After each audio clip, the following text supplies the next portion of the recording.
책으로 배우는 투자, 어려운 투자, 재테크, 경제 책들을 핵심만 콕 집어서 요약해 드립니다. 39세 100억, 젊은 주식 부자의 이기는 투자법. 저자 김정환. 2004년에 7천만 원으로 시작하여 5년 뒤 2009년에 120억 원을 만들었습니다. 수익률 17,000%. 가치 투자만으로 이 놀라운 수익률을 달성한 투자 천재입니다. 이 책은 아주 오래전인 2008년도에 출판된 책입니다. 제가 증권회사에 다니던 시절에 가치 투자에 대해 공부하기 위해 샀던 책인데요. 저자는 현재 200억 이상의 자산가가 되셨고 주식 투자와 관련하여 유튜브를 비롯하여 다양한 활동을 해오고 계십니다. 오늘 영상의 목차입니다. 1. 좋은 기업을 발견했을 때 확신을 가질 수 있는 방법. 2. 잘 파는 방법. 우연히 좋은 기업을 발견했습니다. 재무제표나 다른 내용들을 아무리 다시 봐도 너무 좋은 기업입니다. 그런데 확신이 안 섭니다. 이렇게 좋은 주식인데 주가가 왜 이렇게 낮지? 내가 잘못 본 건가? 이런 일을 종종 겪으실 겁니다. 혹은 분명히 좋은 주식인 것을 확인했어도 본인의 경험과 실력이 아직 부족해서 해당 기업의 주식을 사는 일이 망설여질 때가 있을 것입니다.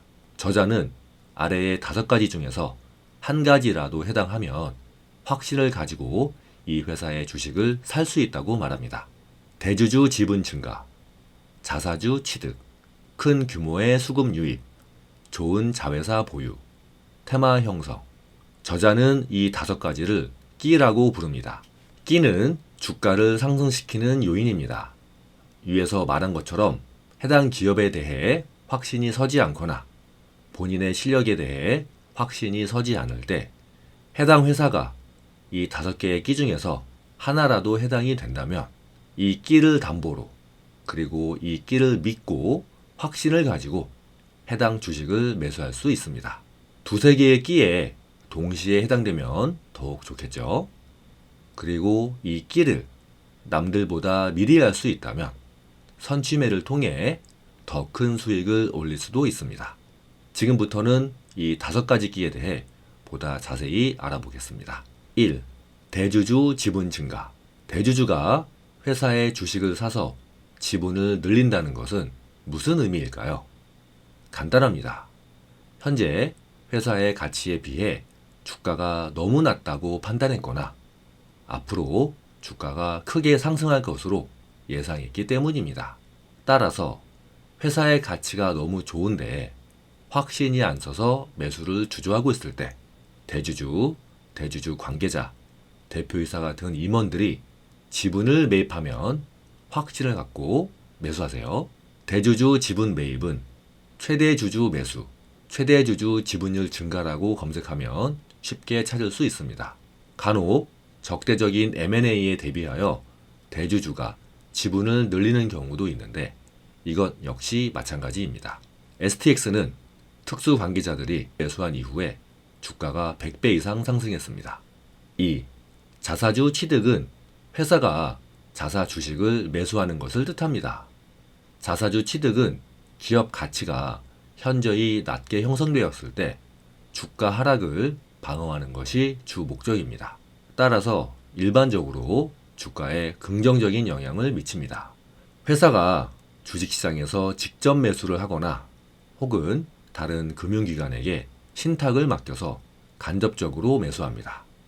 이때 해당 기업은 자사주를 취득하는 기간과 가격을 공시해야 하는데 이 가격의 근처나 이하에서 적립식으로 매수를 하면 가장 확실한 담보가 될 수 있습니다.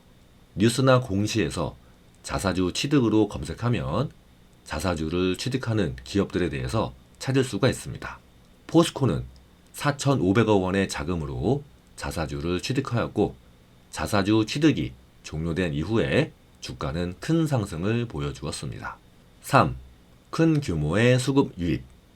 여기서의 수급은 개별 주식의 세력이 아닌 큰 규모로 투자하는 외국인이나 기관, 연기금을 말합니다. 특히 연기금은 수년간 꾸준한 자금을 집행하기 때문에 가장 큰 손 중에 하나입니다. 따라서 연기금의 매수는 가장 안전한 담보가 됩니다. 가장 좋은 매수 타이밍은 좋은 기업에 대해 외국인이나 기관, 연기금들이 매수를 시작하는 시점입니다. 4. 좋은 자회사 보유. 부모가 돈을 벌지 못해도 자녀들이 돈을 잘 벌어서 부모님에게 용돈을 많이 준다면 너무나도 좋은 노후가 되겠죠. 기업의 세계에도 이런 일이 있습니다. 탄탄한 실적의 자회사를 두고 있고 이 자회사에 대해 많은 지분을 가지고 있는 모회사의 경우가 바로 그것입니다. 그러면 지분법에 의해 자회사의 실적에서 보유 지분만큼을 모회사의 실적으로 인정받습니다. 아들의 월급이 1,000만 원이고 아들에 대한 부모의 지분이 50%라면 아들 월급의 50%인 500만 원이 부모의 월급으로 인정받는 셈입니다. 그리고 이 자회사가 비상장 기업이라면 커다란 황금알이나 다름없습니다. 추후에 자회사가 상장할 때 해당 지분만큼 그 가치를 인정받기 때문입니다.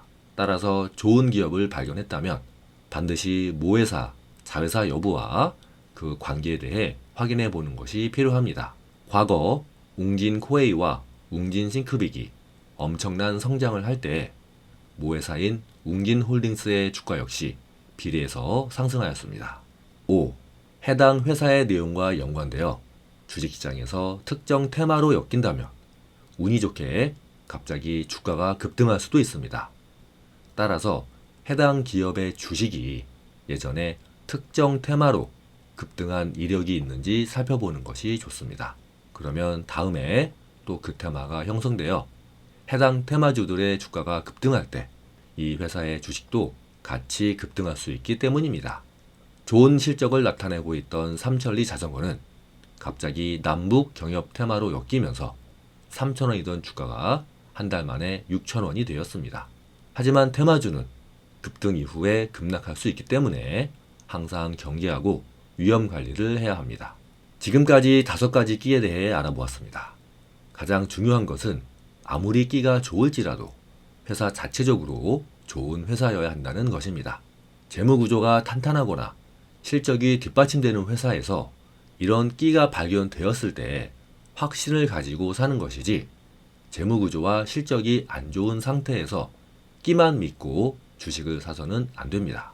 즉, 끼는 주식 매수에 대해서 확신을 보조해주는 역할일 뿐이지 매수의 직접적인 근거가 될 수는 없습니다. 이 사실을 절대 잊어서는 안 됩니다. 사는 것보다 파는 것이 더 중요합니다. 잘 파는 방법은 목표 수익률을 정한 뒤 목표에 도달하면 과감하게 매도하는 것입니다. 초보자일수록 목표 수익률을 정하는 것이 필요합니다. 초보자에게 목표 수익률은 은행금리에 5%를 더한 정도의 수익이 좋습니다. 주가가 더 상승해서 목표 수익률을 초과해도 아쉬워하지 말아야 합니다. 앞으로 종목과 시간은 얼마든지 있습니다. 차라리 목표 수익률을 좀 더 높일 수 있는 방법을 연구하거나 좋은 기업을 하나 더 발굴하는 것이 더 낫습니다. 주식을 잘 팔기 위한 또 다른 방법은 월봉 차트를 이용하는 것입니다. 월봉은 단기적인 심리 요소가 배제되었기 때문에 기업의 본질에 대한 추세를 파악하는 데 유용합니다. 그리고 지수 차트뿐만 아니라 업종, 개별 기업의 추세를 파악하는 데도 적용이 됩니다. 따라서 변동이 심한 일봉보다는 기업의 본질적인 가치를 나타내주는 월봉을 통해 더 넓은 관점으로 주가를 바라봐야 합니다. 월봉을 이용한 매매 타이밍은 2가지입니다. 월봉에 추세선이 있다면 추세선 하단에서 매수, 추세선 상단에서 매도. 정배열로 상승하고 있다면 월봉의 저점을 연결한 추세선을 이탈하기 전까지 계속 보유하다가 이 추세선을 이탈할 때 매도. 월봉의 흐름을 깨지 않는 하락이라면 짧은 조정 뒤에 다시 상승의 흐름이 이어지기 때문입니다. 39세 100억. 젊은 주식 부자의 이기는 투자법. 기업의 가치가 좋다고 해서 항상 수익을 낼 수는 없다. 기업의 가치를 제대로 안다면 단기적인 손실을 감수하고 기회로 삼을 수 있음을 명심하라. 때때로 기업의 가치가 주가에 반영되는 시간이 지루하고 힘들더라도 말이다. 기업의 가치에 수렴하는 것이 주가임은 변치 않는 진실이다.